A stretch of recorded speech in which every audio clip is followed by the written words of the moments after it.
Test. Yes.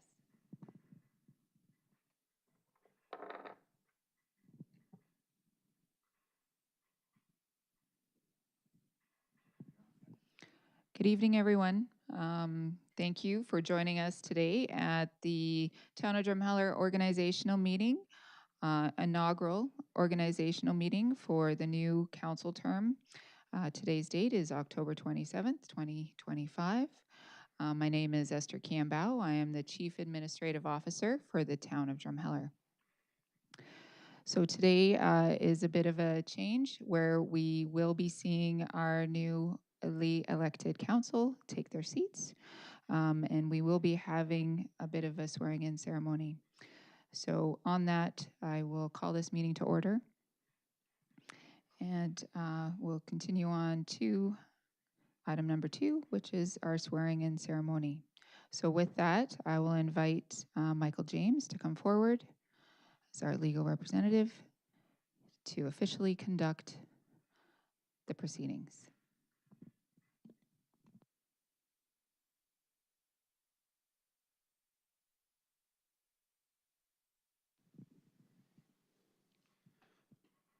Good afternoon.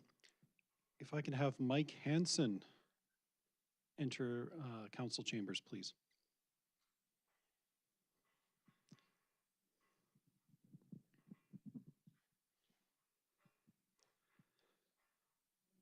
Okay, if you could just face the, nope, just right over here. And are you prepared to take the oath of office? Then please place your right hand on the Bible and repeat after me. I, Mike Hansen, swear that I will diligently, faithfully, and to the best of my ability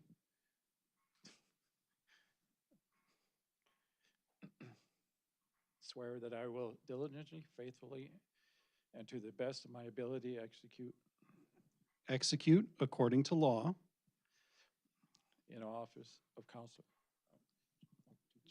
Just repeat after me. Execute according to law Execute according to law the office of councillor for the town of Drumheller. the office of councillor for the town of Drumheller. So help me God. So help me God. And thank you. You are duly sworn, and congratulations on being elected for your first term as town councillor. And and if you could sign.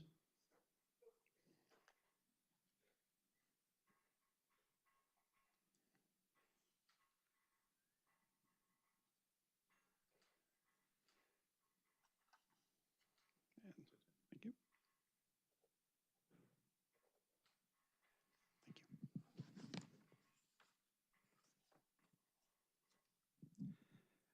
And may I have Patrick Kalafa enter council chambers, please.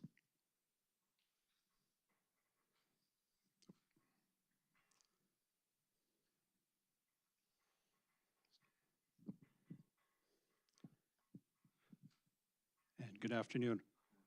Are you prepared to take the oath? I am. Then repeat after me, please.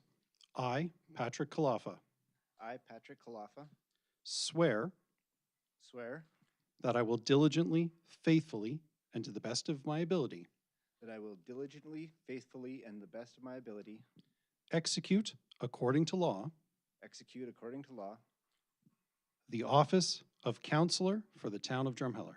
the office of councillor for the town of Drumheller. So help me God. So help me God. Congratulations, you are duly sworn, and congratulations on another term.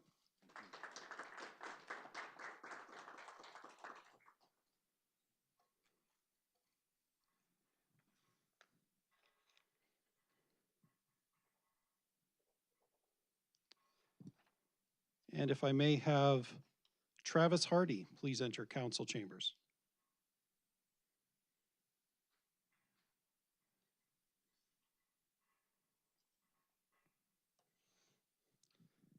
Good afternoon. Are you prepared to take the oath? I am. Then please repeat after me. I, Travis Hardy, I, Travis Hardy, swear that I will diligently, faithfully, and to the best of my ability swear that I will diligently, faithfully, and to the best of my ability execute according to law execute according to law the office of counselor for the town of Drumheller. the office of counselor for the town of Drumheller. So help me God. So help me God. Congratulations, you are duly sworn. And if you just please sign there.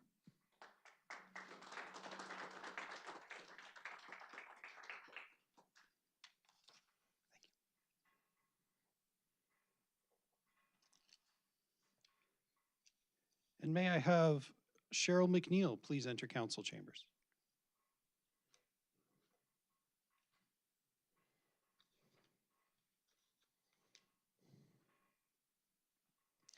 Good afternoon. Are you ready to swear the oath? Yes, I am. Then please repeat after me. I, Cheryl McNeil, I, Cheryl McNeil, swear that I will diligently, faithfully, and to the best of my ability, that I will diligently, faithfully, and to the best of my ability execute according to law execute according to law the office of counselor for the town of Drumheller.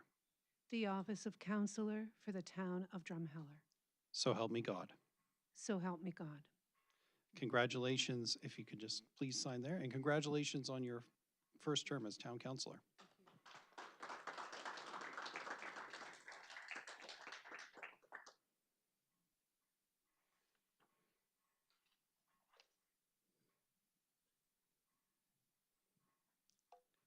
And may I have Maddie Miller please enter council chambers.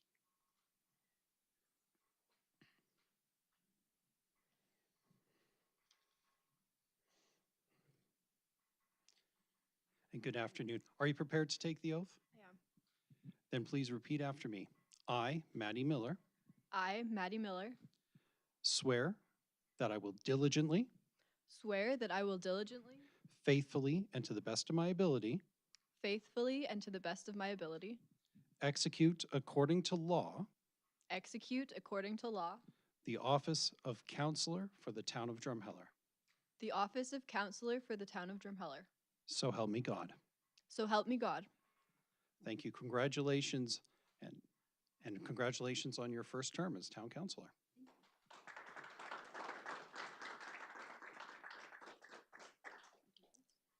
Thank you.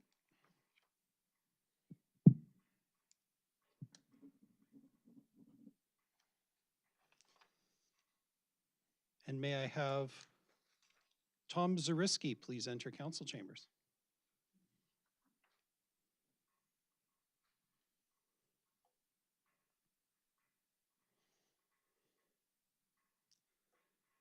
Good afternoon. Are you prepared to take the oath? I am. Then please repeat after me. I, Tom Zariski. I, Tom Zariski, Oh, please place your hand on the Bible. Swear that I will diligently, that I will diligently, faithfully, and to the best of my ability, faithfully, and to the best of my ability, execute according to law execute according to law the office of counselor for the town of Drumheller. the office of counselor for the town of Drumheller. So help me God. So help me God. All right, thank you, and congratulations on another term as town councilor.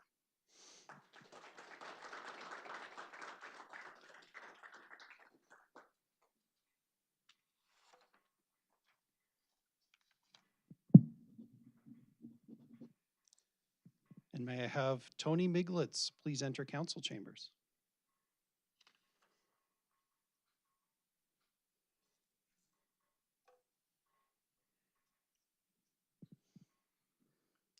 Good afternoon. Are you prepared to take the oath? I am, yes. Okay, then please place your hand on the Bible and repeat after me.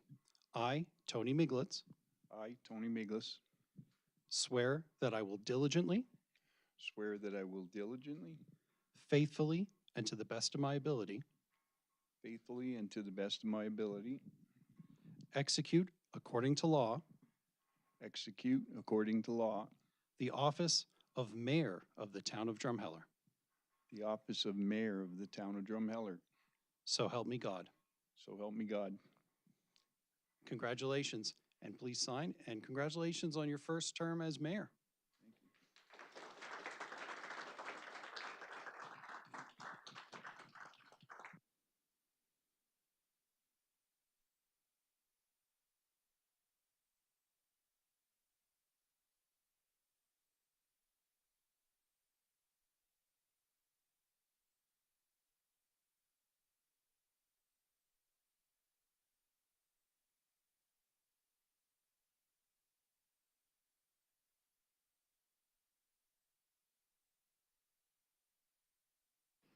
Okay, with that, we will ask for the exchanging of the seats.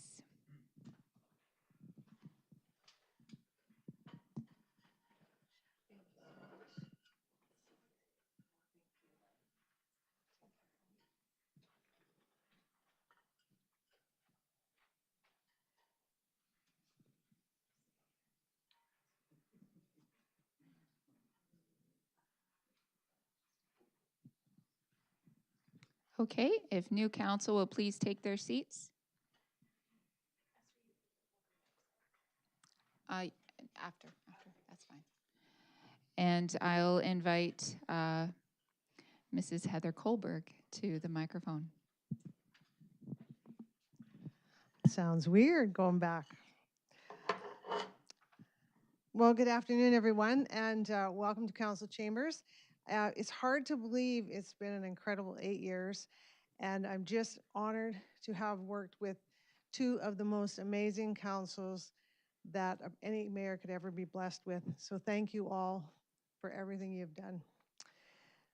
As new council, I'd like to give you a really important piece of advice. I encouraged my council at the very beginning. I didn't expect them to love each other, even like each other, but I did expect them to respect each other. And so I hope you can carry that forward, because this is a very sacred room here, and it's very important that we respect each other. You may not agree on everything, that's part of your role, but at the end of the day, please respect what each other's views are. Commit to your boards, commit to your meetings, come prepared. There's a lot that you're responsible for, and you need to be prepared. Take the time. The meetings, your schedule might change from ours, but we spent most of our weekends studying our agendas. So however yours is going to work, just make sure that you're putting the effort into it. Also remember your role. Your roles are policies, bylaws, and your job is not to run the people of this town. That's your CAO's job. So remember, you have one employee, and she's the one that directs everything, and you're in good hands with Esther. You're also governed by the Municipal Government Act, and it's great to say that we're going to do all this and that, but at the end of the day, there's still that big 600-page book that administration is required to follow. So remember that there's a lot that they have to be accountable for before it comes to you.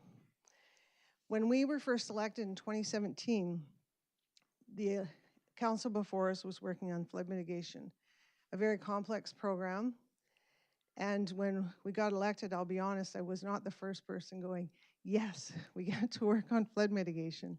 But it was the respect of that council prior to us that we carried forward and kept working on the program. So I ask for you guys to all consider the work we have done. Obviously, we spent a lot of effort on beautification, which I feel has changed the direction of the town. We're working on a downtown revitalization program, parks and maintenance program. And just to be clear, that's not new arenas, new pools. That's a whole infrastructure project. This is just updating the parks. We worked on a complex housing strategy, which I'm very honored to say that with us taking down the old hospital, the consortium, the Elks space, we're able to actually have, I believe we have developers coming in for all those spots now.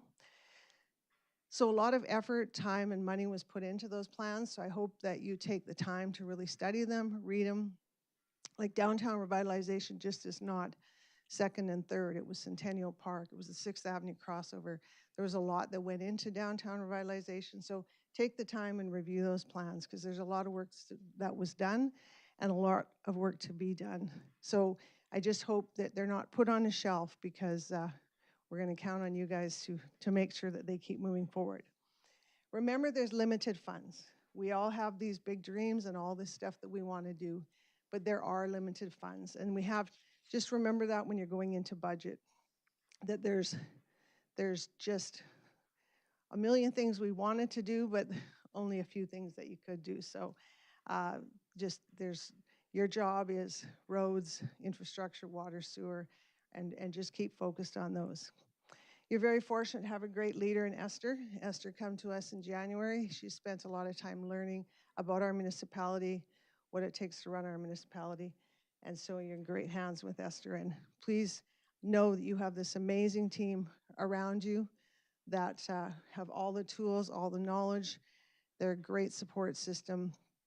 And their expertise is second to none. So I wish you all great success. I wish you enjoyed the ride, because it is a lot of fun. We did have our team had some difficult adventures with flood mitigation and then got hit with a world pandemic. But at the end of the day, we can still laugh. We can still be honored to be counselors. And this community has been absolutely fantastic to us. In closing, thank you to my counselors. You were all amazing this term prior. We had a great CAO with Daryl. Daryl will continue to oversee the flood mitigation program to its end. And to the residents of this valley, I always have said I had the best job in the valley, and I sincerely and honestly meant that I loved every minute of it. So thank you for allowing me to be your mayor for 8 years. And now I will go off to whatever that next adventure that the world has for me. So thank you very much.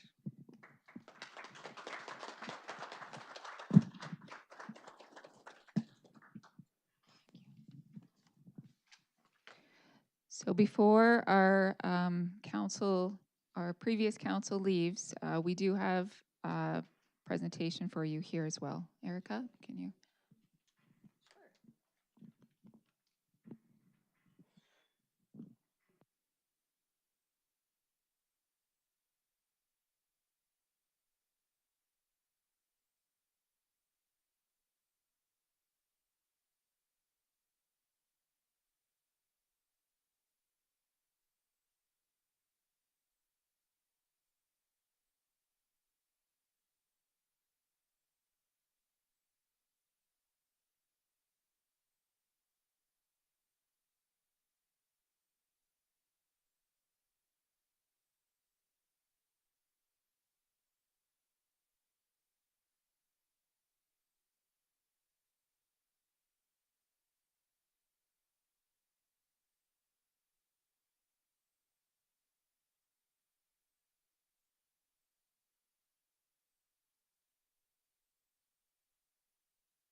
Okay, well, now we'll get to make a motion to adopt the meeting for tonight's agenda. Are there any additions or amendments to the agenda? Yes, Your Worship. Administration does want to, we just had a couple amendments to the agenda. Specifically, under Section 4, reports from administration, there was a numbering error. So the published agenda has 3.1. The corrected items should read 4.1 with the associated sub-bullets. As well, the adjournment item incorrectly was numbered 4. The corrected item shall read number 5. We also added into item newly numbered item 4.1.2, we added an appendix B to the agenda package and presented physically that appendix to council.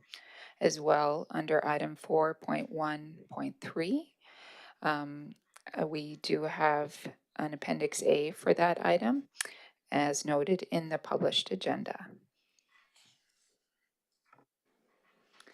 Therefore, administration is recommending that council adopt the agenda for the October 27th, 2025 council organizational meeting as amended.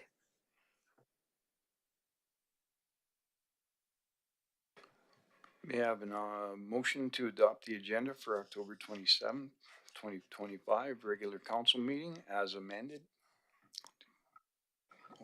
Councilor Zaritsky. Yeah, I move the council adopt the agenda for the October 27th, 2025 council organizational meeting as amended. Can I have a seconder? Councilor Hardy. Thank you. All in favor now?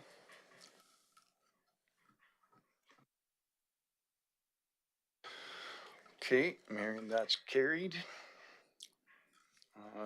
So we got reports from the admin, our CAO. Thank you, Your Worship. The first item on our agenda today is 2026 to 2029 roster for deputy mayor. In accordance with Section 152 of the Municipal Government Act, municipalities must appoint a deputy mayor so that the office will always be filled. The deputy mayor is responsible for acting as the mayor when the mayor is otherwise unable to perform their duties. In accordance with our municipal council procedural bylaw number 33.25, council shall establish a roster for the position at the annual organizational meeting. During the previous council term, the deputy mayor term lasted for only 2 months. While this approach allowed for greater flexibility for councillors, it also increased administrative workload and did not allow enough time for the deputy mayor to become familiar with their role. Therefore, administration is recommending a slight change to the term to be extended to a 6-month period instead of a 2-month period, and that this be approved for the full 4-year term of council. Council would be able to make changes to the deputy mayor roster at the next annual organizational meeting if required, which happens every year. There is no financial impact to this change associated with this time change, and strategic policy alignment is that this proposed strategy schedule does align with our goals of streamlining internal processes to improve efficiency. Once the roster is approved, it will be included on the council orientation package as well as on our website. Therefore, administration is recommending that council adopts the 2025-2029 roster of deputy mayor appointments as presented and appoints members of council as listed therein.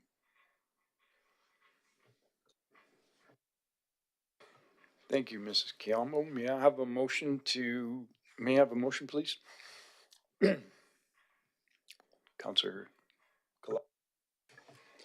I move the council approve the 2025 to 2029 roster of deputy mayor appointments as presented and appoint members of council as listed therein. Can I have a seconder? Councilor Zaritsky. Any questions from council? No? Okay, hearing none, I'll now call for a vote. All in favor?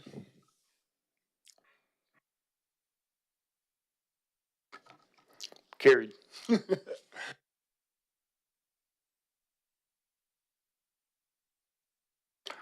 I will now ask Councillor Kalafa to read the oath of office for Deputy Mayor. Thank you, Your Worship. I, Patrick Kalafa, solemnly affirm that I will diligently, faithfully, and to the best of my ability execute according to law, the office of Deputy Mayor for the town of Drumheller from October 27th, 2025 to April 2026. Affirming as well? Okay. All right.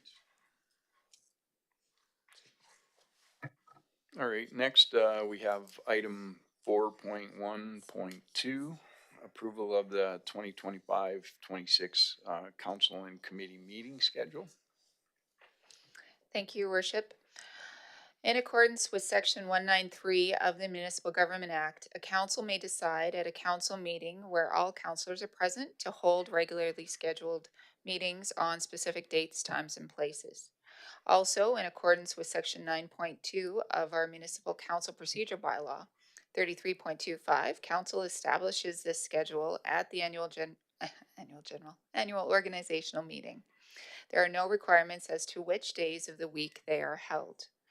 During the previous term, council held their regular meetings twice per month, typically on the first and third Monday at 4:30 p.m., and the committee of the whole meeting once per month on the second Monday at the same time. Administration is recommending that these meetings be moved from Mondays at 4:30 p.m. to Tuesdays at 9 a.m. as outlined in Appendix A. Moving the town of Drumheller's meetings from Mondays to Tuesdays will bring our meeting schedule in line with the majority of other Alberta municipalities. A poll was conducted previously that we had received copies of by the Municipal District of Bonnyville, showing this information that 12 out of 16 municipalities do hold their meetings on Tuesdays. In addition to that, internally here, we did also do a brief survey of comparable and or regionally located municipalities, which is that additional information presented in Appendix B. And that was of 23 municipalities. So based on this information, as well as in an effort to minimize our cost administratively for our staff who do attend, who do accumulate overtime, administration is recommending that council approves the meeting schedule as presented based on the Tuesdays switchover. However, this is open to council's discussion. Thank you.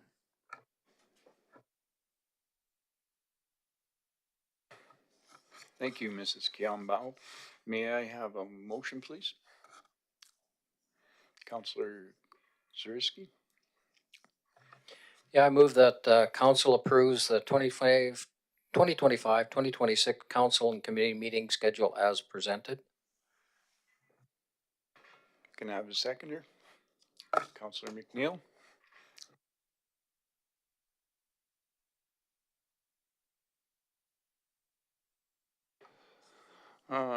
Any questions from council? Thank you, Your Worship. I do have some concerns.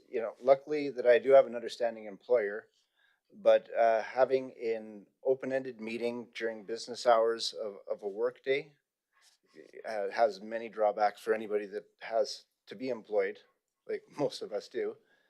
I could also see that as being a deterrent for good people running, knowing that they aren't able to make those sort of meetings.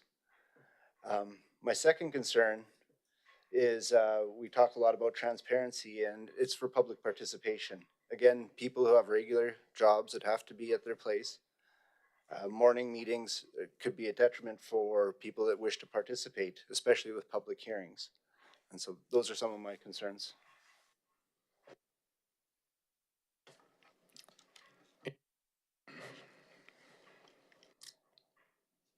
Anyone else have any comments? Pat. Councillor Zurisky? Yeah, I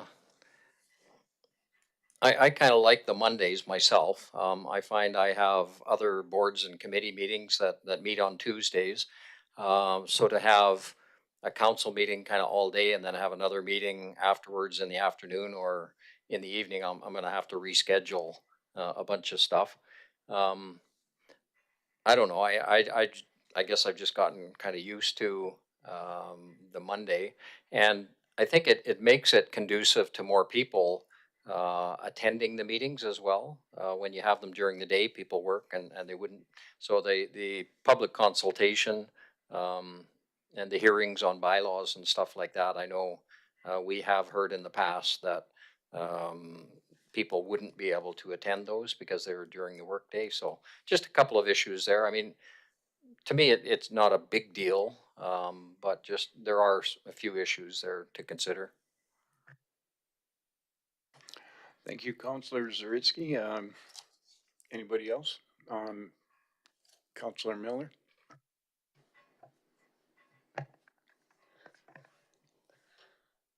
I personally would like the Tuesday morning meetings, but I definitely respect what Pat's talking about as someone who doesn't have another job. Yeah, totally understand what you're saying there. And I was wondering maybe it would be a possibility so that we don't have to spend as much time on the weekend reading as prior counselor has had to do, maybe to be able to get that agenda a day or two earlier. I'm not sure if it's an option, but maybe something we could look at. Thank you.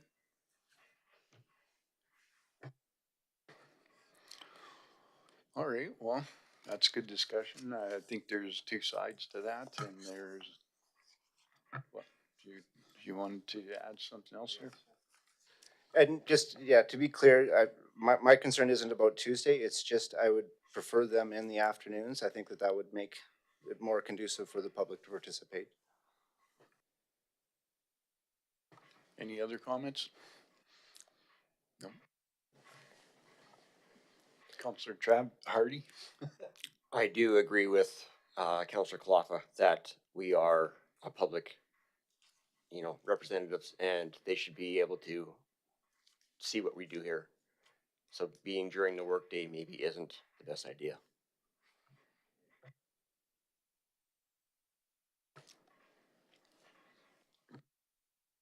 Councillor McNeil? Thank you, Your Worship. I'm thinking that the discussion around perhaps switching the timing to the afternoon, if that's more conducive for people to attend, because I think that public participation is really important, and I appreciate those comments. So if there is a thought that more would attend in the afternoon, maybe we look at that timing change.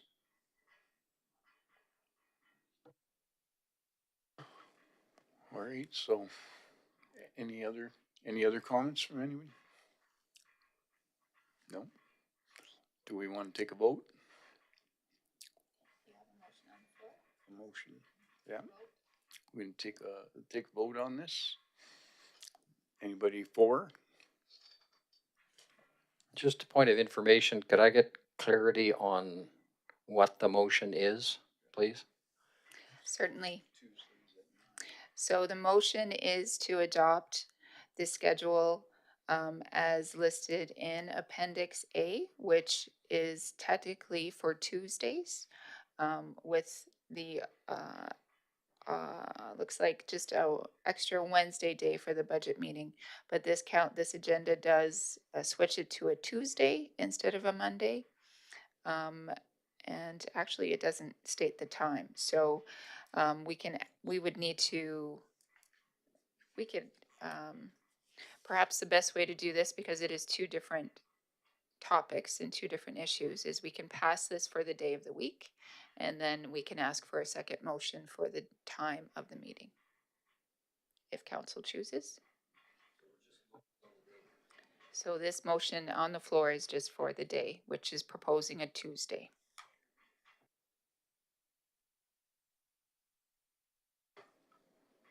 Anybody have anything to add? Anything else to clarify? No? Okay, so are we gonna vote for Tuesday? All in favor there? Okay. Okay, looks like all in favor for Tuesday. Thank you, Your Worship.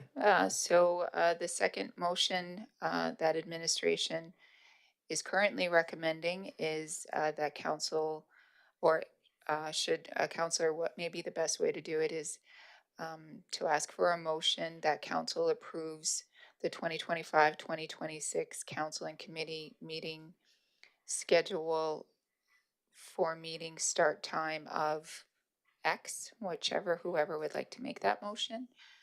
And then we'll take a vote from there. Sorry, Councillor Kalafa. I'll move that council approve the 2025-2026 council and committee meeting schedule with a meeting start time of 4:30 PM.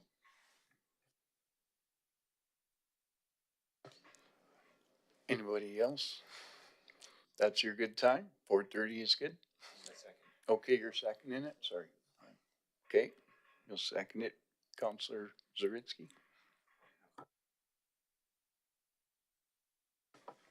Okay. Any other discussion, any other comments? Councillor McNeil? Thank you. I just want to confirm then, when will the agenda package be published? Will it be Friday, which I think is advantageous? Through the chair, yes. The meeting agenda package will still be coming out on the Friday, which will provide council an extra day for review.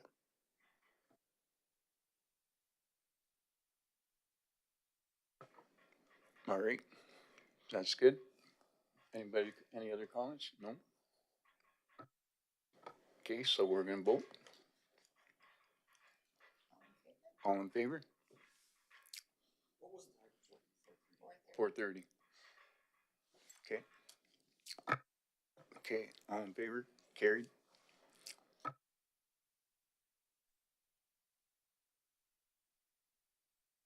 All right, so then we have, next we have item 4.1.3, approval of the 20, we already got that, didn't we? Oh, no, it's board and committee meetings. Yeah, okay. Approval of the 2025-26 council board and committee appointments. Thank you, Your Worship. So in accordance with our council procedure bylaw 33.25, council appoints council members and alternates to boards and committees at our organizational meeting every year. These appointments have traditionally been made for a one-year term, with the appointments being reviewed at each subsequent annual org meeting. This level of participation is essential to ensure council representation across various internal and external board committees and agencies. Administration has engaged with the newly elected council to determine which boards and committees they would be interested in representing. From this feedback, a proposed schedule of appointments for both primary council members and alternates for the upcoming term was prepared and is attached in Appendix A.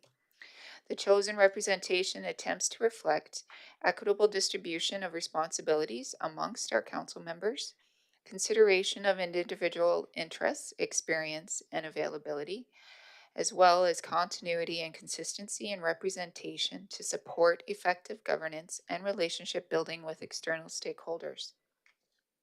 Some boards and committees require that alternates be appointed,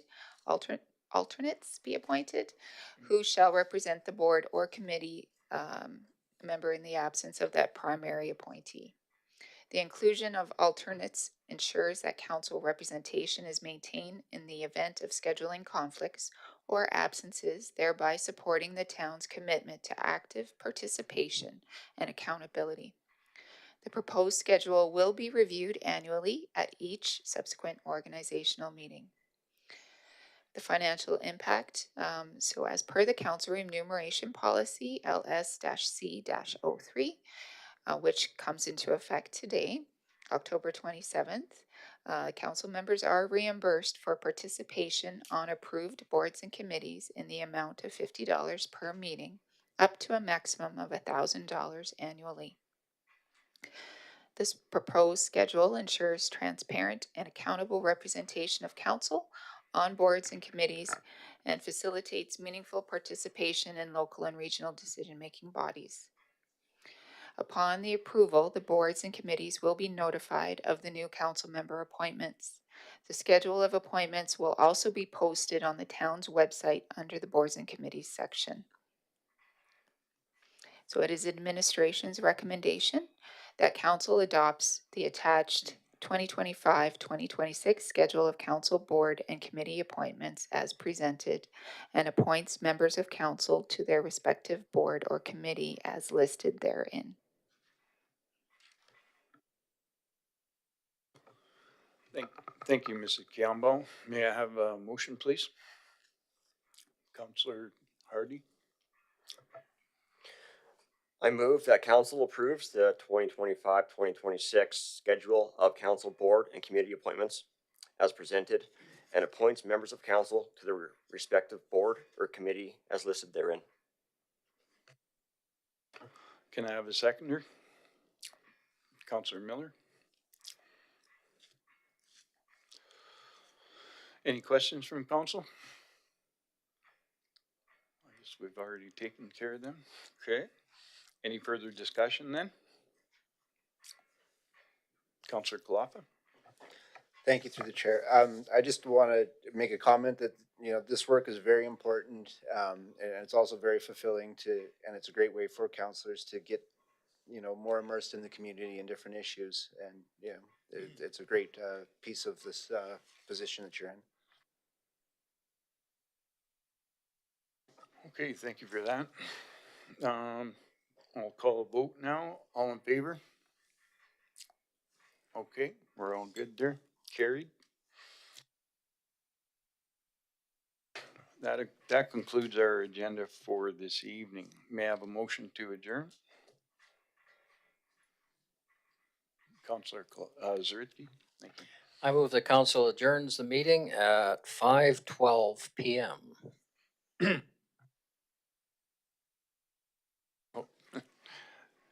Okay, carried. The meeting is adjourned. For everyone watching, please stick around as well. We will be moving immediately into our regular council meeting for October 27th, 2025. In 12 minutes. Stand by, station.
Good evening, everyone, and welcome. Now I'll call this regular council meeting of the town of Drumheller to order at 5:27 on October 27th.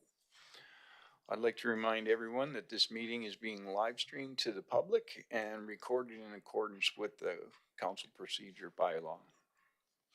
So first, do we have any announcements from council this evening? Councilor Zariski. Yeah, thank you, Your Worship. I would just like to congratulate and thank the Drumheller Pickleball Club for their first annual Badlands Valley Pickleball Tournament. They had quite a good turnout and they had a number of people from out of town. And there were many pickleball players from Drumheller that actually won medals. So very well done first pickleball tournament for the new pickleball club. Cool, neat event. Are there any other additions or amendments to tonight's agenda? Administration has none, Your Worship. Councilor Kalafa? Then with that, then I'll move the council adopts the agenda for the October 27th, 2025 regular council meeting as presented.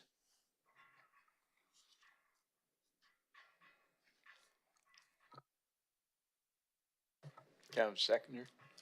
Councilor Miller. Thank you. Okay. All in favor? Me too. Okay, we're good. Okay, so that's carried. So then adoption of the minutes from our 4.1 Committee of the Whole, September 15th, 2026. Councilor Kalafa. I'll move the council approves the minutes for the September 15th, 2025 Committee of the Whole meeting as presented.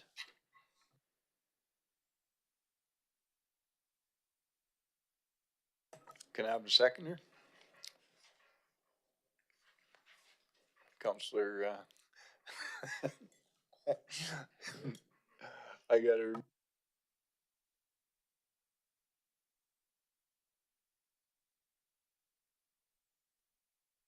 And we're all in favor? Okay, thank you.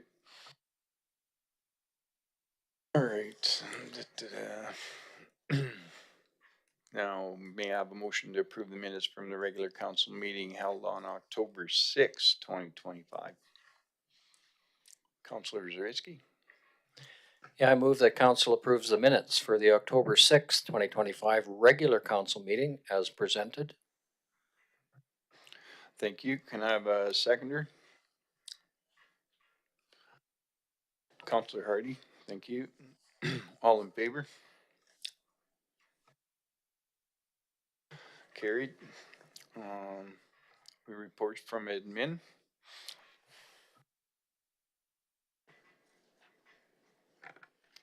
Thank you, Your Worship. Our first report today is from the CAO office. Specifically, I am presenting today the 2025 third quarter report from the office of the CAO. So the office of the CAO, these reports, which you'll see from all of our departments every quarter, they summarize our projects and operations. Specifically for this quarter, it's from July 1st to September 30th, 2025. And it highlights our performance monitoring statistics and trend identification. The department areas include legislative services, IT services, communications, economic development, including planning and development, and human resources. The aim of these quarterly reports are to promote transparent and accountable government while creating an effective channel for communication between administration, council, and the public. These quarterly reports are provided to council by each department on an ongoing basis and are also available for future public reference, either in the agenda packages on our website or on the town's YouTube channel. So with that, I'll jump right in. We'll start off with legislative services. So in our legislative services department, this past quarter, we held 8 council meetings. 6 of those were our regular council meetings. 1 was our committee of the whole, and 1 was a special meeting. So the regular council meetings is where council makes our formal decisions through bylaw and resolution. Our committee of the whole is less formal and acts as the opportunity for more discussion rather than decision making. The committee of the whole does allow members to discuss key issues of ongoing projects without the requirement to make a decision. Generally, our committee of the whole will review reports from administration and hear delegations or approve minutes from various boards and committees. The special meeting, which was held, was specifically to review the corporate and community services Q2 report, the Dino Drifter community event display schedule, and to review the records retention and disposition bylaw, which is now passed, as well as to accept the resignation of the previous CAO and the appointment of myself to the position. Next, you'll see motions. So in that quarter, we made 117 motions. Council made 117 motions specifically. 68 of those are actionable motions, which are ones that normally follow from a report, and 49 of those, such as passing of the minutes or going into closed session, were procedural.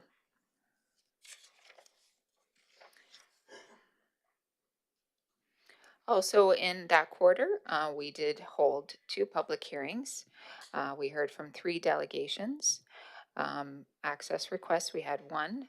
We had 10 board appointments, and 8 letters of support were provided out from council.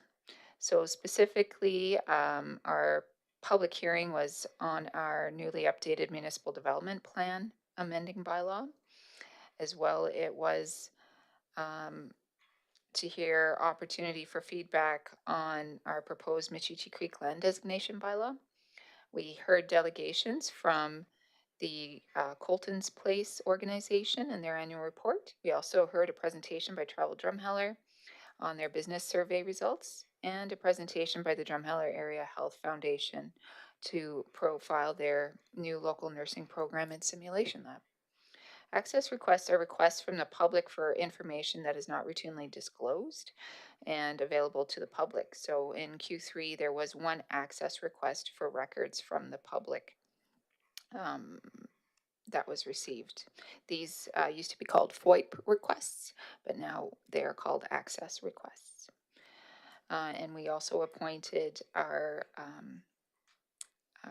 members at large to the newly created Downtown Streetscape Improvement Task Force, was the 10 appointments there.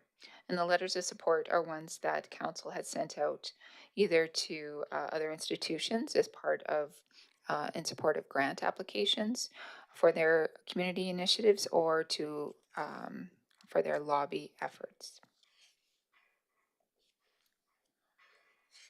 One thing you will see quite regularly is our bylaws and policies. So this is just a quick snapshot to show you that we've completed in this quarter 10 bylaws and the different departments that they pertain to. I won't go over all of them, but it is quite the process, because it is a 3 readings process, and sometimes it does also incorporate the public hearing process. We've also started 3 new bylaws, and they've completed first reading. On the policy side, this quarter, we seen 2 policies come through to council and be adopted, and they were our amended purchasing policy, as well as an amended human resource management policy. And we'll talk a bit more about policies here in the next couple slides. So each of the departments have included key projects that they're working on. Records management is very much a key project, and it takes up quite a bit of time. And this right now, we are kicked off earlier in the year, a records management initiative to try to get ahead of turning everything into electronic and easy reference material instead of hard copies. So this was started in January, which we've completed the first phase by the Ledge Services Department, as well as started implementing some of those changes. It is quite a lengthy process, and you'll see that even though we had hoped to have it done by December 31st, 2025, as pointed out in the header, we've had to push it to into the end of October 2026, just with the significant size of the endeavor. Excuse me, what is the acronym RRDS? RRDS, through the chair, is the Records Retention and Disposition Schedule.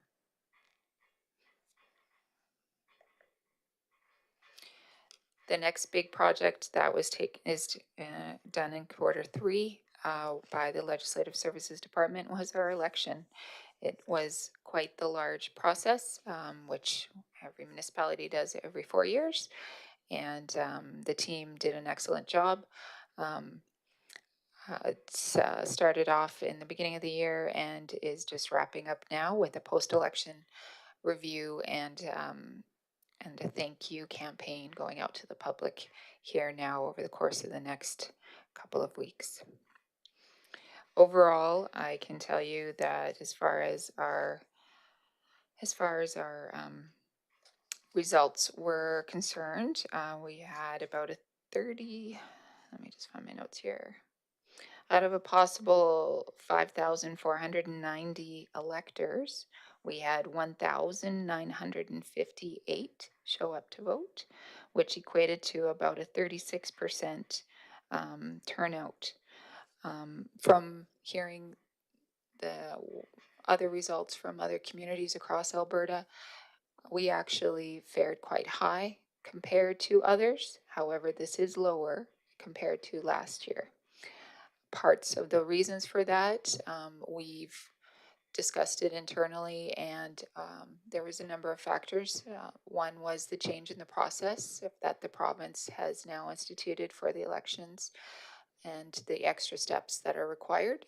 As well, I understand that a lot of you are new faces to the community, or that awareness wasn't quite there. So a lot of people felt that they weren't sure who to vote for, so perhaps they chose to not come out.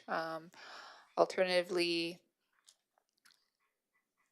there is also a voter fatigue that also comes into this, because it wasn't too long ago we had our federal election, then we had the federal election by election. So there's a bit of that as well.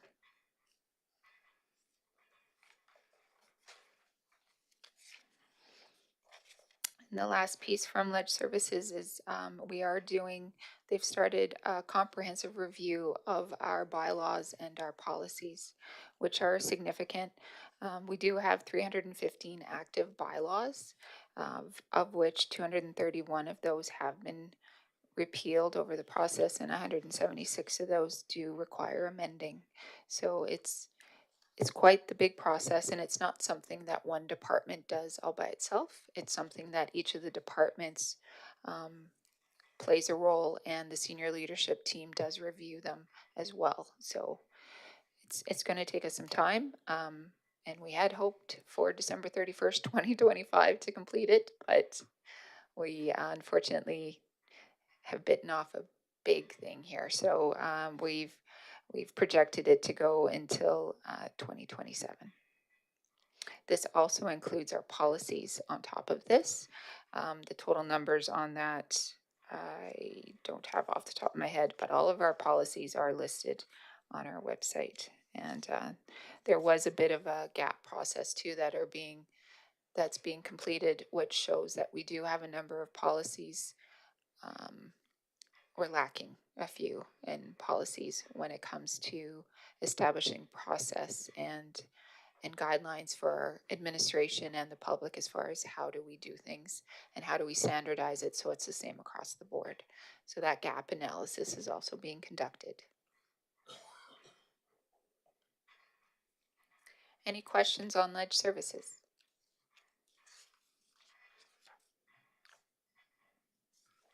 If I may, I just noted under the records management slide, there seemed to be a date that was incorrect. I think it's just a typo.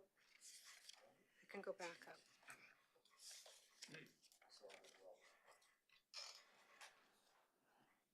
up. Through the chair, which date was that, Counselor? Under phase 1, SharePoint migration, and the start date is September 15th, 2025, and then the end date is listed as July 1st, 25. I believe it should read 26. Thank you, that is correct.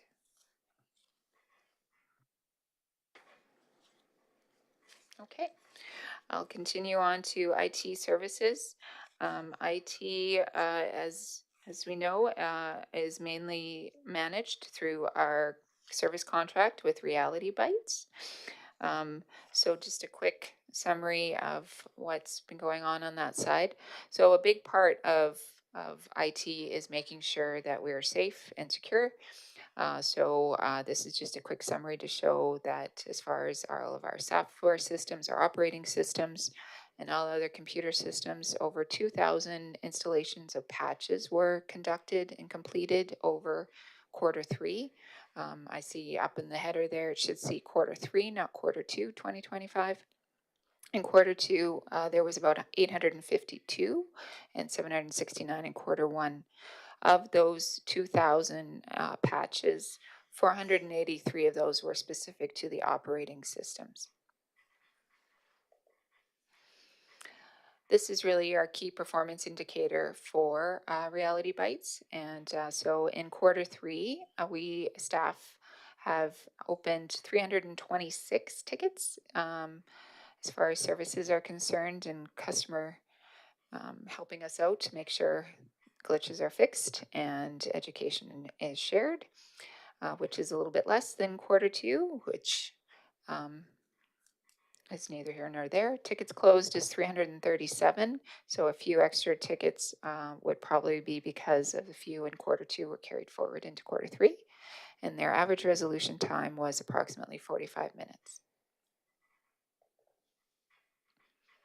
Coming their key projects is we did need to upgrade Windows 11 on all of our computers. Some of them had been pre-Windows 11, so that is now complete.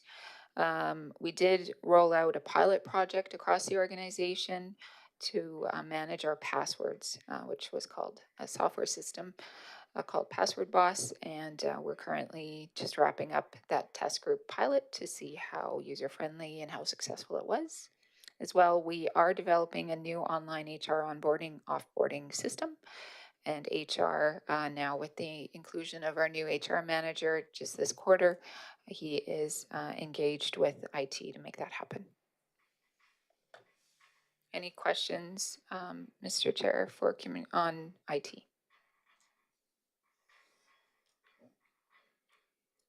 I don't see any there. Okay, Yep. sounds good. Thank you. So next is communications. Our communications and marketing department, some highlights from them. So very busy. We've had in Q3, 24 website posts, which 17, you'll see the comparables to 2024, the same quarter, just on the presentation. So of those 24, we also had 7 media releases and 8 postings of our council highlights, which is our summary of our council meetings for the general public. As well, we had 269 social media posts, which is down a little bit compared to last year, and we account that to just trying to tailor and plan out our social media's posts a bit more instead of just bombarding the public and them eventually seeing our name and keeping on going because they're tired of seeing our name. So it's a bit more of a tailored approach, which has turned out really good. We've also had 7 media relations events, and these are actually more around our media inquiries that we get. So for example, interviews or any sort of responses to to the media in general as far as any of the issues that are coming up or if they have any questions. So, for example, with the Tyra update or with the email phishing scam that had occurred, we had been reached out by multiple media organizations for comment and interviews. We also have had 269, oh, I talked about that already, and customer service. So 808 inbound messages. So what that means is these are the things that come in with regards to um, people wanting to know what's going on. It's the general communications information. So these are the things that tend to come in through our email, through phone, all of those inquiries, which is substantial. These also come in on our Facebook page, on comments of our posts, and our Instagram page. We also have had 7 website inquiries that have come in as well. Internally, we also do an internal staff newsletter, and in Q3, we did have 3 editions of that. Moving into this Q4, we are switching to doing that every other month instead of every month.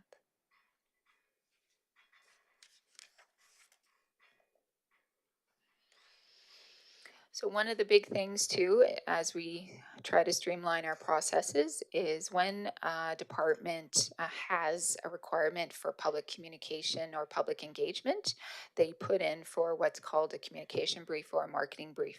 So here you'll see a summary of the different types of requests and information communication initiatives across the departments to communications department, which totals 51 in this quarter. And these are just the different topics and whatnot that these 51 items involved, and the breakdown across the organization by department.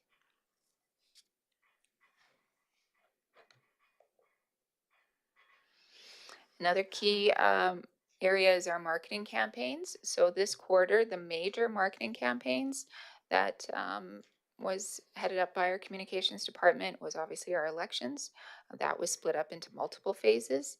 And so this was all about getting out and to vote. It was about hiring our new election workers, as well as where do you vote. So that was a big part of that quarter. We also promoted the Fire Prevention Week and Fire Hall Open House, as well as our drop-in and register programs at the BCF and the Aquaplex. We promoted the Seniors Fair, which was a huge success at the BCF. Our Badlands Kids Camp this summer, our Kick It to the Curb community cleanup event, and our Recreation, Arts, and Wellness exhibit, which is where everybody came out to register for our community recreation programs, etc., for coming in the coming year.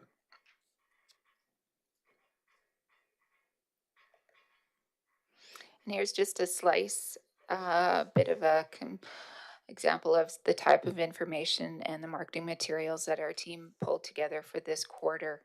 I did note that that top one in the center, which is the Beehive Riverside Park, was really good. I understand we had great comments back from the public on that post because they were very appreciative that we actually pointed out that there was an active beehive in one of our main parks, which I understand is integrated into the tree and is very, don't want to kill the bees, but be careful. And then just quickly, our social media sites trends and our usage.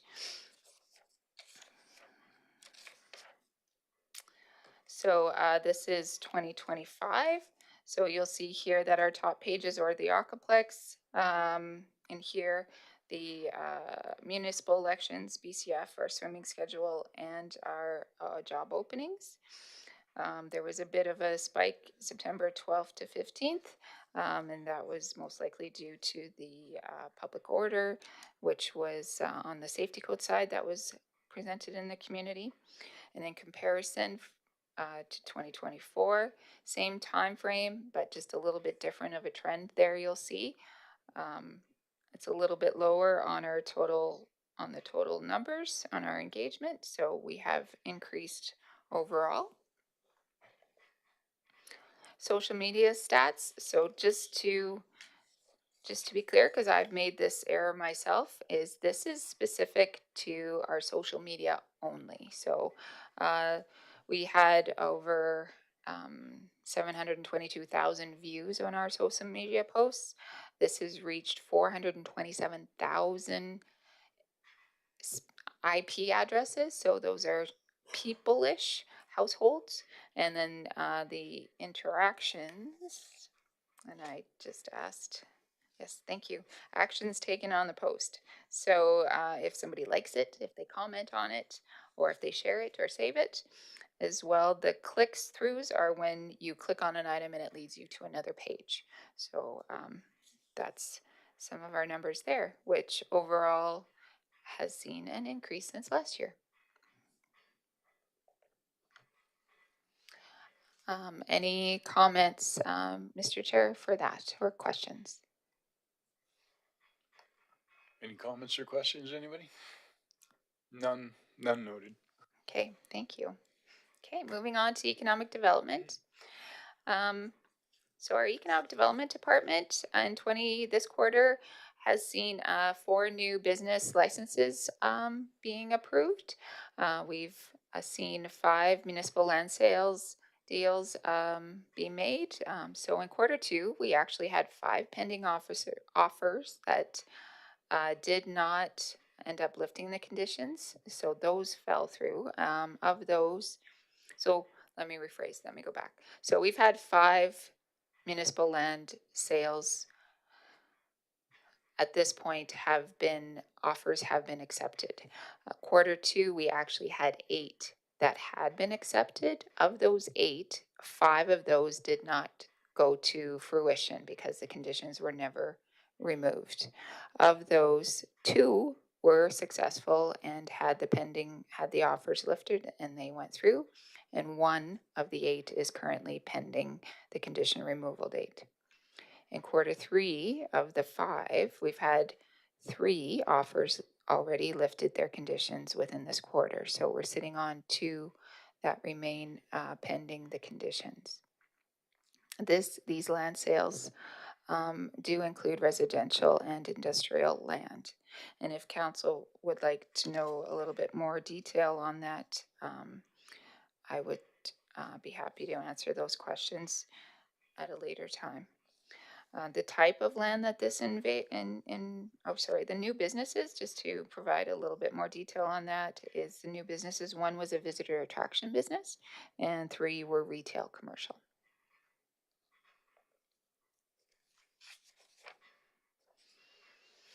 Development and investment side. So the other thing economic development does is they try to generate leads and they address any leads that come in. So we've seen this quarter 43 lead opportunities happen. Of those, 53 of them were tied to investment attraction, which is new business, new investment, and 47% was with our local businesses. So we do not want our businesses to go anywhere. We want them to be successful. So 47% was tied to our business retention and expansion side of economic development.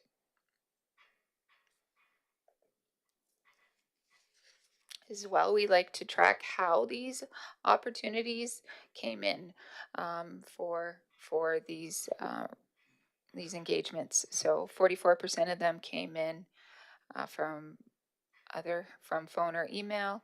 9% of those were virtual meetings with the individuals, and 47% were actually in person. So the other thing that we like to point out is out of all those interactions, how much of that was developers. And for this quarter, 23% of that interaction was developer focused.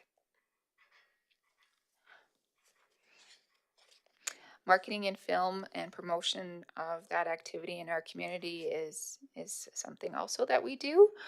So we did do a film fam tour, which seen 7 delegates come to our area. Specifically, there were 5 executives from various agencies such as Netflix and larger ones.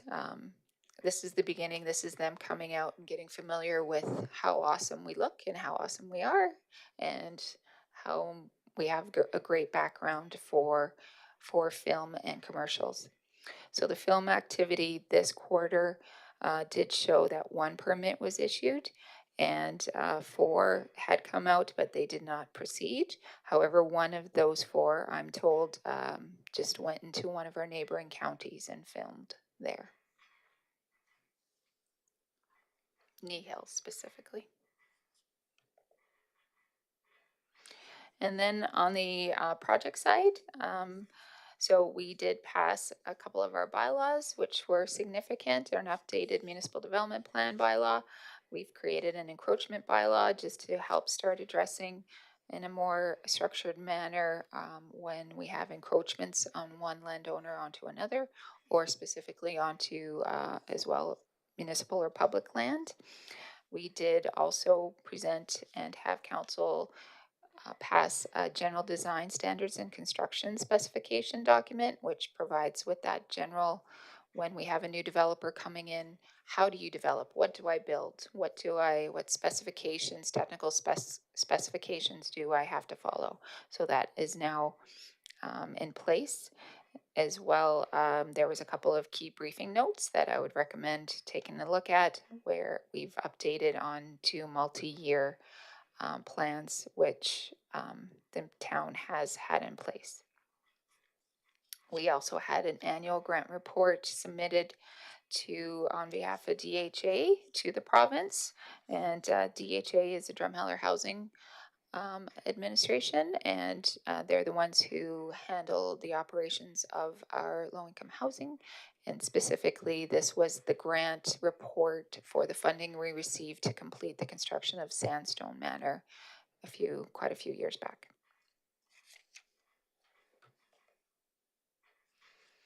Land and development also sits within our economic development department. So this is a snapshot to show you the activity of that department. So year over year, we have seen an increase in activity with our development permits, which is good. That means lots of people are building things. 90 is our total number of permits this quarter. It also tends to be up higher in the summer months than it does in the off-season months. We've had 27 compliance certificates issued, and the compliance certificates are normally requested by landowners that are switching when there's land deals and land is switching hands. So it's either by the private landowner themselves or from real estate agents. They tend to reach out and ask for those just to confirm the land is fully to snuff and all the permits were in place. As well, we've issued 9 stop orders, and this is also done in with the help of our bylaw officers, and we've seen 9 of those come through, and those specifically are things that go contrary to our land use bylaw. So if somebody puts a sign up, for example, and they don't have a sign permit, so those stop orders come into play at that time.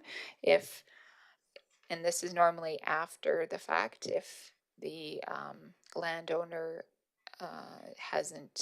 they're given the opportunity to deal with it before the stop order phase as well.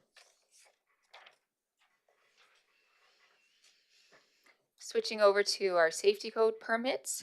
So on that, it's down a little bit on the building side. So we have building permits, we have electrical permits, gas permits, plumbing permits, and sewage. So a little bit down on the buildings, but way up on the electrical, gas and plumbing is about the same. So overall, which is not planned this way, but our total, when you add them all together, it's exactly the same as it was last year. So we've issued 241 safety code permits this quarter. The other thing that falls under planning and development is our short-term rental program. So currently we have 64 short-term rental properties that are registered to date in 2025.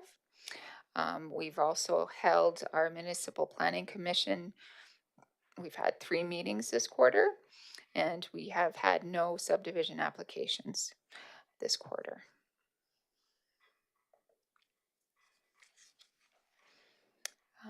Through the chair, is there any questions with regards to economic development? Councillor Kalafa? Hi, just going back to development permits, I'm just curious, are you able to, they're up a little bit over last year, but is that just, can we characterize that as kind of a bit better year, or are we seeing an extended trend in previous years of? Certainly. So specific to our development permits, 2024, just going back to that slide, 2024 was a record year for the municipality. So it was actually the best year in 5 years for permitting as far as to show the level of activity in the community. So the fact that we have increased even over that is also, we continue on that path of increasing our activity in the community. Thank you. Thank you. Any other questions? Councillor Miller? Yeah, so just going a couple slides back to economic development, we had in Q3 2025 business development wins, and there were 4 new businesses, which is great. I'm just wondering if there were any losses. Thank you for that. Through the chair, that is not something that when people choose to leave, they don't have to notify the municipality. However, that is something that we can project because our business license process it does have an annual renewal. So I will definitely, moving forward, we can add that stat in here, and that would be a good indication of that for sure. Thank you so much. Any further questions? Councillor McNeil? Thank you. Just wondering on the economic development slides, and it's the development for Q3. And I just was wondering what the comparison would be to then Q3 2024. And that was in terms of the leads. Certainly. Through the chair, what I can do is I'll actually, you want to compare it to 2024? We can compile that for sure and send that out. I want to remember seeing it in our annual review, which was presented to council. I believe that was in January or February, but I will forward that out to council for sure. I can do that. Thank you. Any other questions?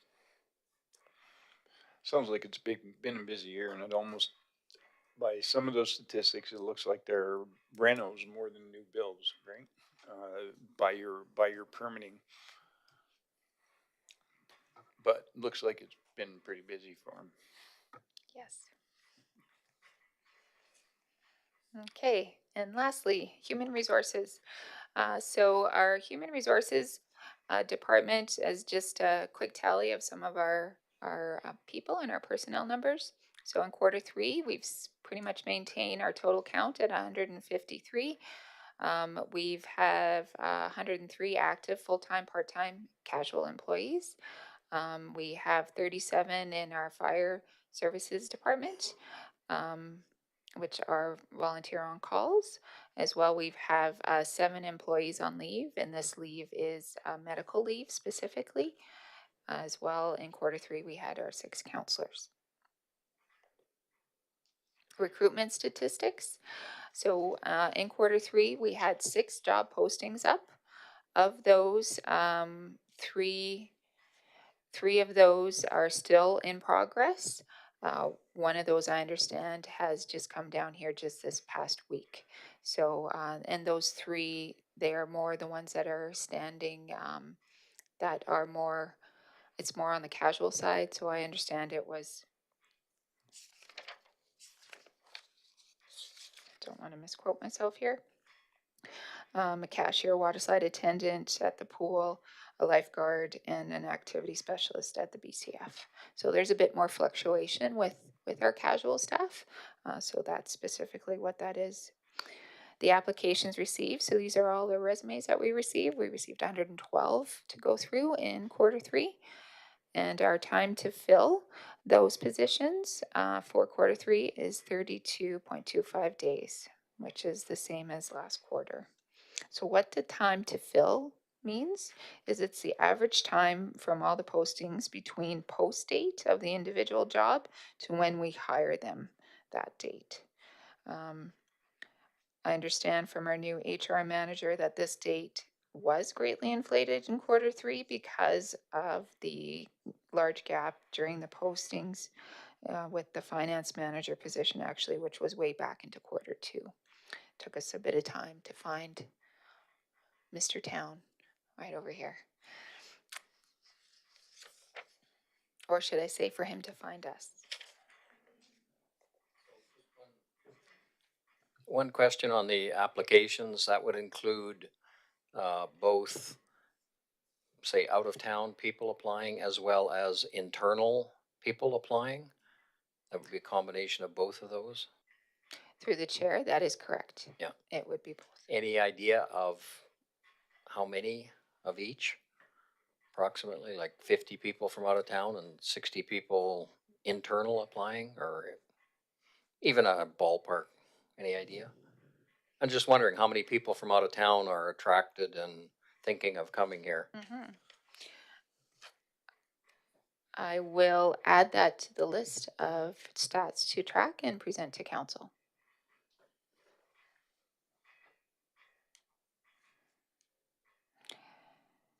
Okay. So some of our projects to date in the HR department. So we did do something new this year, which hadn't been done before. And I did hand out just a quick little pamphlet to council. So what this is it's called a individualized compensation statement. So what this is it shows each individual staff member. Everybody knows how much they make from a salary perspective, but they don't necessarily know the value of their benefits plan or their CPP contributions on the town side, as well as what they provide. Same with their employment insurance premiums and the pay into the local authorities pension plan.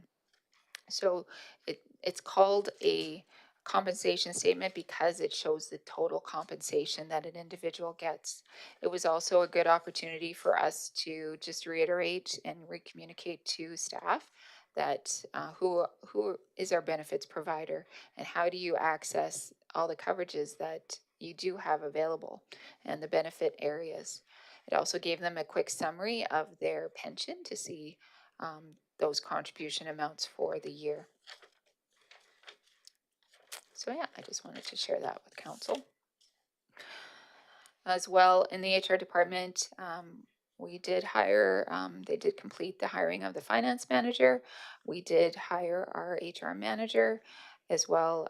We've hired 4 casual activity specialists, as well as temporary labor in our infrastructure services department.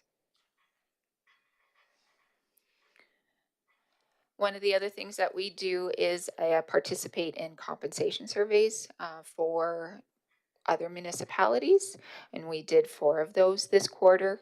I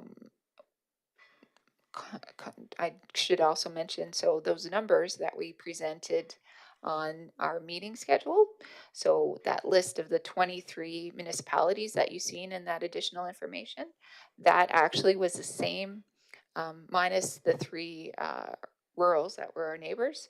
Those were the same municipalities that were listed in the town of Morinville compensation survey. So town of Morinville, they tend as far as why did you choose these ones? So they are what are considered are comparable. So whether that's in size, in assessment value, as far as our total assessment value of the municipality, or the resources that are available to us. So that's kind of gives you an idea. It's not always everybody and anybody that feeds into these surveys. They tend to be comparable market comparables. As well, just a final note that we are starting the process to prepare for our collective agreements, which are expiring at the end of December, for our negotiatings that are about to come. And that's the end of my presentation, and I talked way too long. I apologize. Any questions from the HR side through the chair? Go, Counselor Miller.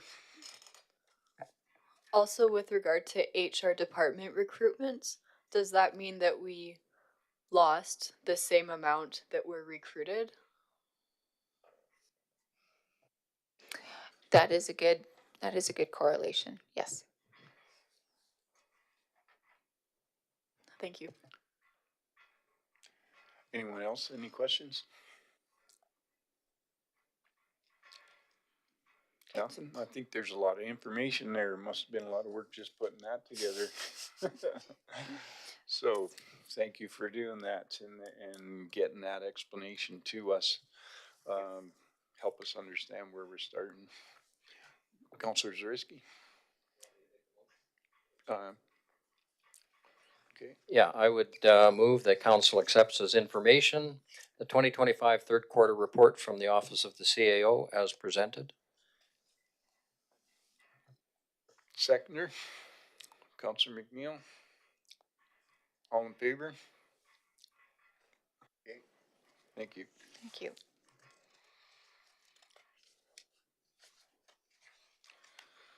We got any other we got any other, let's see, what do we got? Our emergency and protective services now. Okay. Next we have item 5.2.1-2025 Q3 report for the emergency and protective services. Thank you, Your Worship. Mayor and Council, my name is Greg Peters, Protective Services and Director for the town.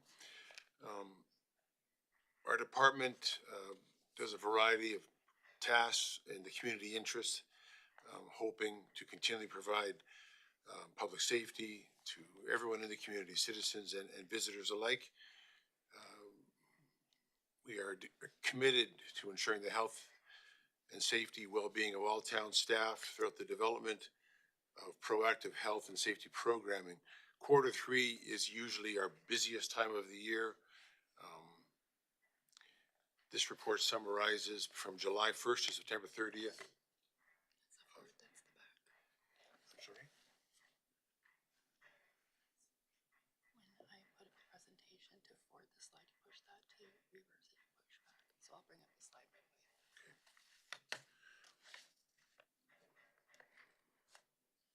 As noted by the CAO in her presentation, the aim of the reports is to promote transparent and accountable government while creating an effective channel for communication between administration, council, and the public.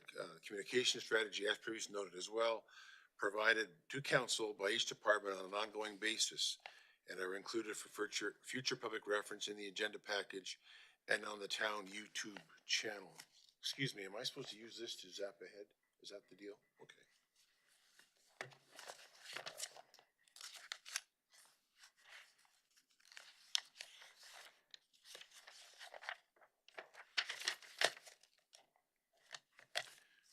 Pleases council, screen here indicates our current staffing level and indications of members that are not here.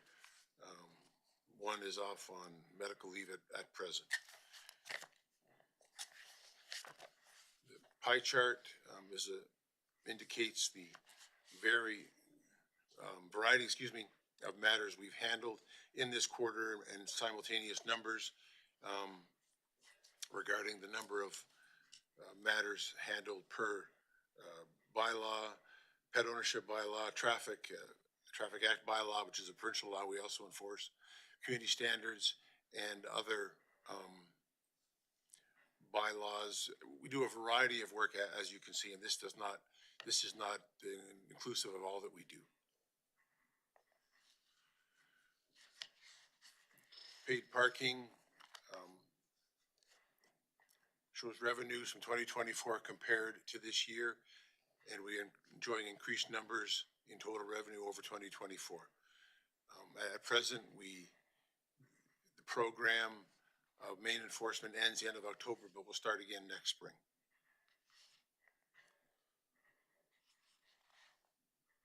Numbers regarding paid parking, passes purchased and fines issued during the Q3.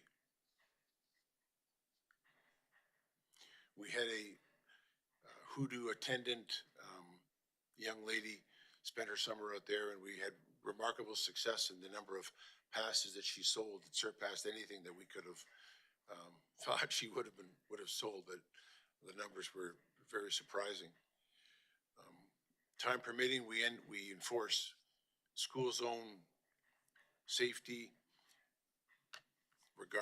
To this point, this would be the peace officers using the Traffic Safety Act, a provincial law, to enforce speed enforcement in the zones. Unfortunately, we come across some remarkable speeds in the school zones when the kids are in school. Continually, we have animal issues, take in animals for care, animals that have been abused, and try to rehome them, get them veterinarian care. They get examined, and once they're in our care, everything gets better for them. Health and safety, presently the Health and Safety Committee is seeking to revise and standardize forms that are used throughout the municipality by staff. We have found some variances in forms that, while not unacceptable for the totality of impressing safety on staff, we do need uniformity of all forms, and it's a large task, but that's what we're presently working towards, as well as the revision of the Health and Safety Manual. We had an audit, conducted an internal audit regarding health and safety practices and policies, conducted by 2 internal auditors we have on staff. The results of that are still being tabulated and determined at the Alberta Municipal Health and Safety Association. Now, fire department statistics more or less speak for themselves. Unfortunately, there's the advent of a great many false alarms that the department does attend, but thankfully, there's not an issue. There's not property on fire or somebody at peril, but it still continues to be an issue that we deal with regularly. The new fire services bylaw adopted last year allowed us to the billing of certain activities to compensate for the time expended, resources, wages to the on-call firefighters. And that we've exceeded what we thought we would be able to successfully and reasonably invoice this year. And we're still continuing to evaluate this and to make sure everything's conducted fairly and in keeping with accepted practices and the bylaw itself.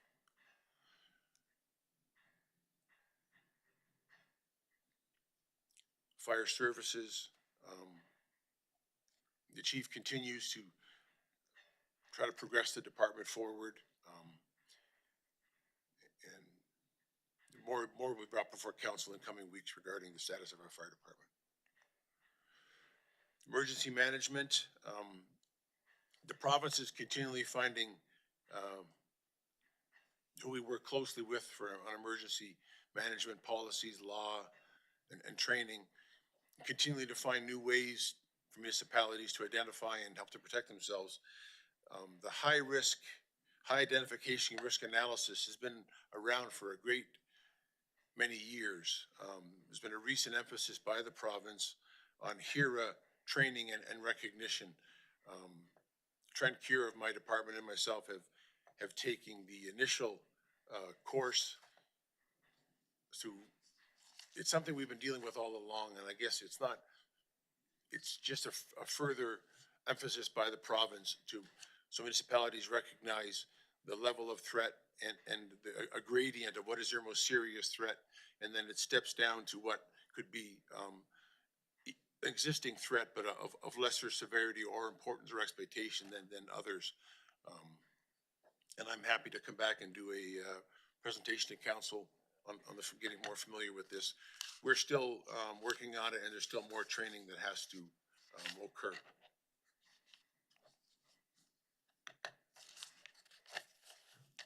And I believe that's the end. Thank you. Thank you, Mr. Peters. May I have a motion?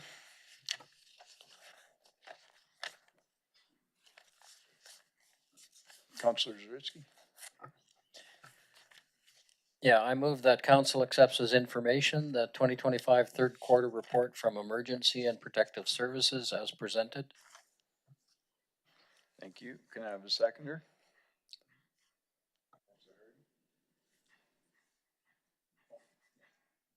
Councillor Hardy. All right. Any other questions? Any questions? Councillor Miller.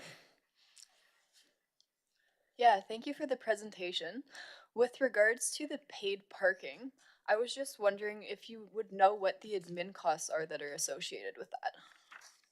The exact admin costs, no, on top of my head, I would not, but I can certainly come back and apprise council of that. Thank you, that would be helpful. Councillor Zawitsky. Yeah, a couple of things. Firstly, the St. Anthony Speed Zone. I have seen all sorts of interesting behavior driving through there. And it seems to be still kind of confusing to people. I mean, the signs seem to be self-explanatory. I mean, it is in effect school days. I think one of the problems is people don't know what school days are or when school is in session there, which leads to all sorts of confusion. And I don't know if there's anything that can be done to kind of clarify that. Like one suggestion was made to me that maybe in the summer, bags could be put over the signs because there's obviously no school in session all summer. And then that would totally stop. You know what they do on construction zones sometimes, they put these bags with, you know, a lock on them kind of a thing. I don't know. It seems to be confusing to a lot of people. Like I've been going out, maybe I've been going to the golf course on a Sunday and people are going 30 through there. And, you know, there's a lineup of traffic a kilometer long behind them because people want to get to the museum. It just, I don't know, people don't seem to, they see the 30 and they go to 30 and they don't seem to get all the information. And I don't know if there's anything could be done there. What's been done here, Mr. Zawitsky, is no different than anywhere else in the province that has a school zone, a highway and a school zone in front of it. The markings can vary, the hours, but it is pretty clear. You know, you're not going to see a law enforcement officer writing anybody a school zone ticket unless it's marked a playground zone on a Sunday, for example, because that's just not right. But if it's 11 o'clock in the morning and somebody's literally going 119 in a 30 zone, I don't know what to say about that. The signs are pretty clear. Public understanding, I'm more, can always be done, I suppose, to try to get everyone to understand, but it's kind of a severe, to not follow the rules, the resulting calamity can be quite horrible. And I don't know what to say. The signs, the times are quite clear. Yeah, I guess I'm just thinking of the combination that we have of very busy road in the summer going to the museum and no school in the summer. So for July and August, we have the most amount of traffic through there, and no school.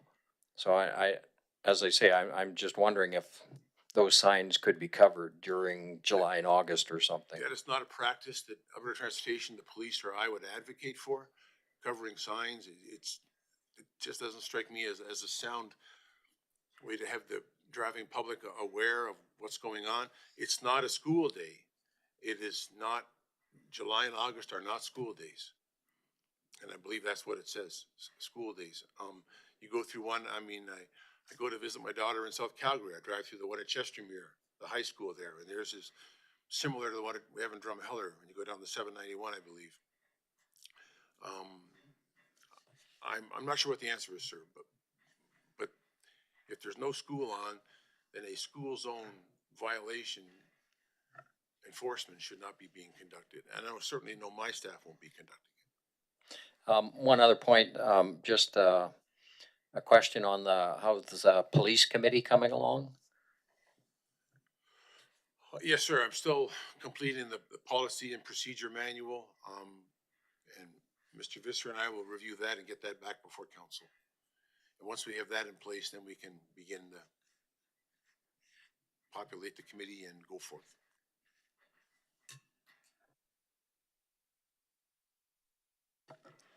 Councillor Kalafa. Through the chair. Thank you very much for the report. One thing I just want to say that I'm encouraged by seeing the significant drop in false alarms for fire incidents responses, and I hope that that's tied to our new bylaw, which is very encouraging. Anything else? Anybody else? Okay, we'll want to put it to a vote. We'll vote. Huh? Yeah, all in favor? Okay. Carried then. All right. So now, can I get a motion to go into closed session?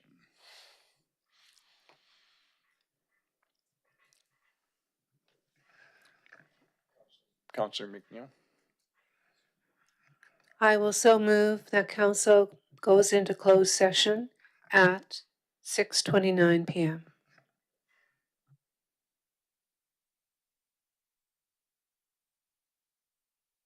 If you could read the whole thing there then? Pardon me. If you could read the whole name of the reason of our going into the closed session? Yes, my apologies. Okay. Yes, I will so move that council goes into a closed session at 6:29 p.m. for a municipal election update. According to ATIA 28, Local Public Body Confidences, and ATIA 29, Advice from Officials.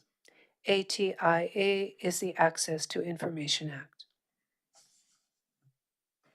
Thank you, Councillor McNeil. Can I have a seconder? Councillor Kalafa. Thank you. Thank you, Councillor Kalafa. All in favor?